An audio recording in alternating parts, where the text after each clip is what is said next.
This screencast will demonstrate how to conduct a Mann-Whitney U-test in SPSS using an example study. The purpose of the example study is to test a new treatment for shoulder injury.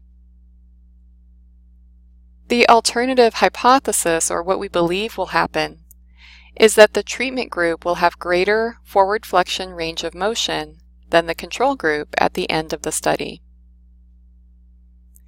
Because we want to test for a difference in either direction, the null hypothesis on which we base our statistical test is that the forward flexion range of motion in the treatment and control groups will be the same at the end of the study.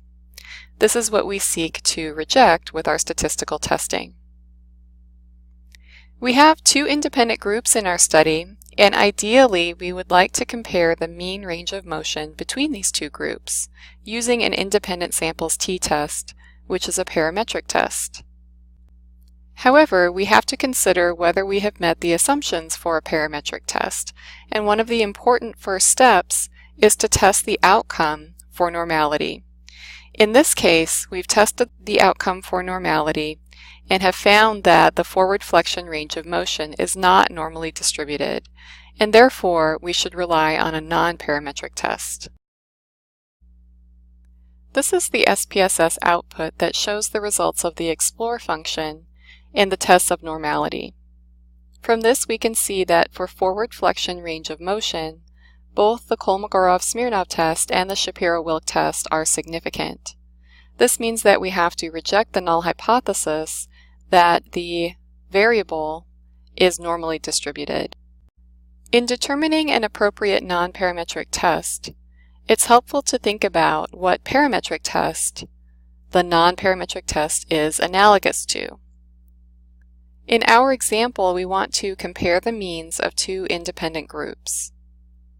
If our data met the assumptions for a parametric test, we would use an independent samples t-test, and this would be our preference because parametric tests tend to be more powerful than non-parametric tests.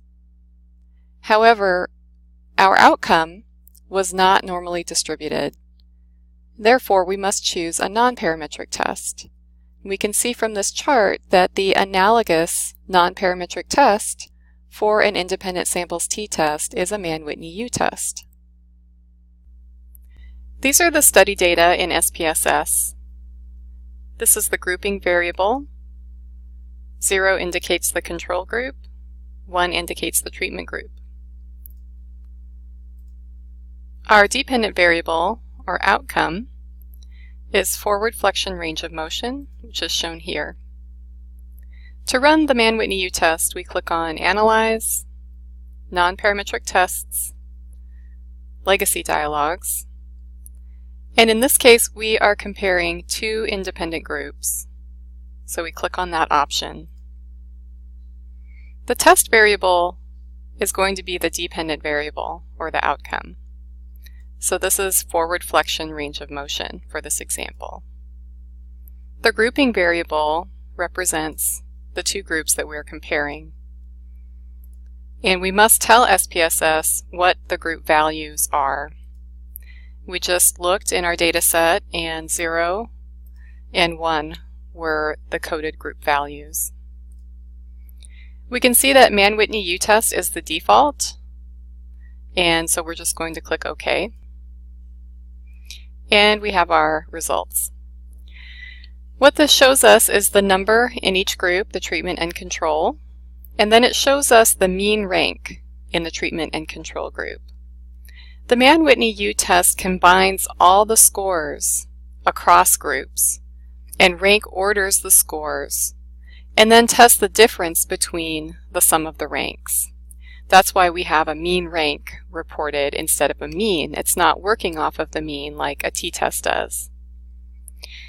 Below the first table, we have the results of statistical significance testing. We have the Mann-Whitney U value, which is something that we would report in a research manuscript, and we also have the two-tailed significance value. We can see that the value is less than 0.05, indicating that there is a significant difference between the groups. Well, the mean rank values can tell us which group scores higher or lower on the outcome. The mean ranks are not easily interpretable from a practical standpoint.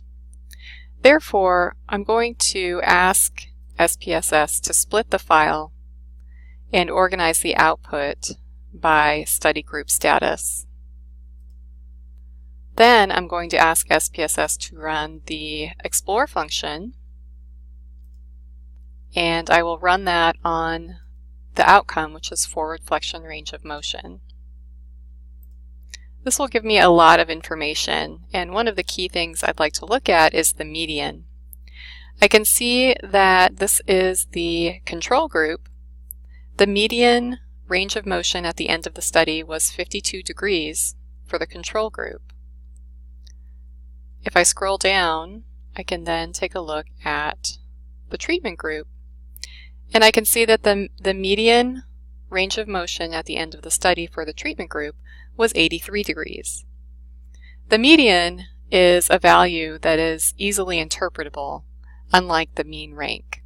So often it's important to follow up a Mann-Whitney U-test, particularly if it's significant, with some additional analyses to provide values that are easily interpretable for you and for your reader, and to insert into your research manuscript.